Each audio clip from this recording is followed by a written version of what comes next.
Hey guys, welcome back to the podcast. Today I'll be talking about broadcasting in the age of platforms, more specifically the UFC and how it uses Instagram as its main media platform. Platformization refers to the shift from traditional one directional broadcasting, where TV networks control what audiences watch, to platform based media, where social media platforms like Instagram now shape how sports content is produced, distributed, and monetized. The UFC is a clear example of this transformation. The UFC have the resources to run its Instagram at full efficiency. Meta's analytics tools provide detailed insights into engagement patterns, audience behaviors, and content demand. By relying on this datafication, the UFC can tailor content to match the audience's preferences. Zachlot et al. Note that social media data become a key strategic resource for organizations, but only when it's interpreted in meaningful ways. This is something the UFC clearly demonstrate. The UFC's Instagram page functions as a hybrid broadcaster, which means it's a community hub and a marketing engine.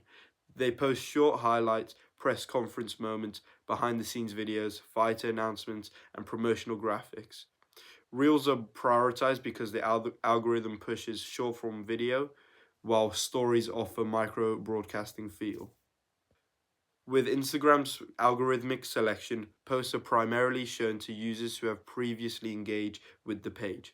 The UFC capitalizes on this by posting the exact content the algorithm rewards. Engagement patterns demonstrate this clearly. A pre-fight photo for this fight may get 24k likes. However, the final result can get over 300k likes. A knockout highlight may get 270k likes, while its post-fight photo can get 10k likes. Fans prefer short-form, high-impact, on-demand content over long broadcasts. This shows how platformization reshapes not only distribution but also consumption habits. Commodities is also essential for the page. Fighters become branded commodities. Through personalities, rivalries, emotional narratives, and styles become digital assets. As Boyle explains, athletes in the digital sports economy are increasingly packaged as marketable media products. Knockouts, trash talks, and emotional moments help build fighters' brands that increase pay per view buys, merchandise sales, and sponsorship value. The UFC commodifies moments, trends, and even its own organizational identity to maximize algorithmic reach. Communication theories appear across the UFC's Instagram content. Firstly, agenda setting. The UFC doesn't tell fans what to think, but what to think about. They choose which fighters receive visibility. Leading into this weekend's fight, the UFC may repeatedly promote Merab and Peter Yan, using captions like, "Merab has no plans of slowing down," guiding the narrative fans follow. McCombs explains, the media directs the public's attention to certain issues, making them more salient in people's minds. However, they also will be building hype around Peter Yan by saying he's got some of the best hands in the UFC.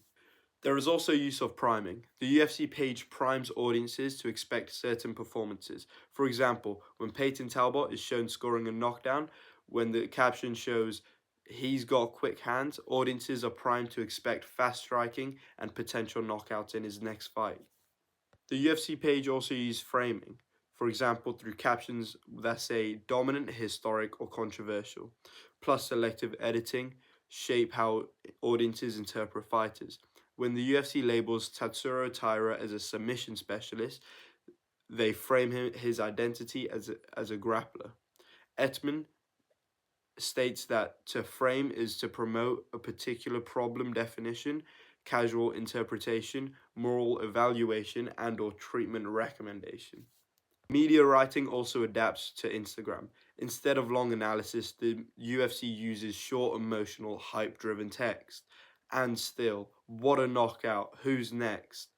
Visuals dominate because Instagram is a fast scrolling, image based platform. In terms of representation, the UFC often presents fighters through cultural or stylistic stereotypes. For example, portraying some minority fighters through narratives of warrior spirit, aggression, or power. Like Yuri Prohaska, for example, he's portrayed as a samurai figure. Alex Pereira is framed as a warrior. However, American fighters like Joe Pyfer are framed as hardworking and patriotic. As Bruce notes, sports media often reproduce simplified cultural identities that audiences quickly recognize. Finally, although UFC supports women's sport, only 20% of fights each year are women's bouts, so men dominate media pages' representations. This raises the questions about visibility, gender balance, and platform bias.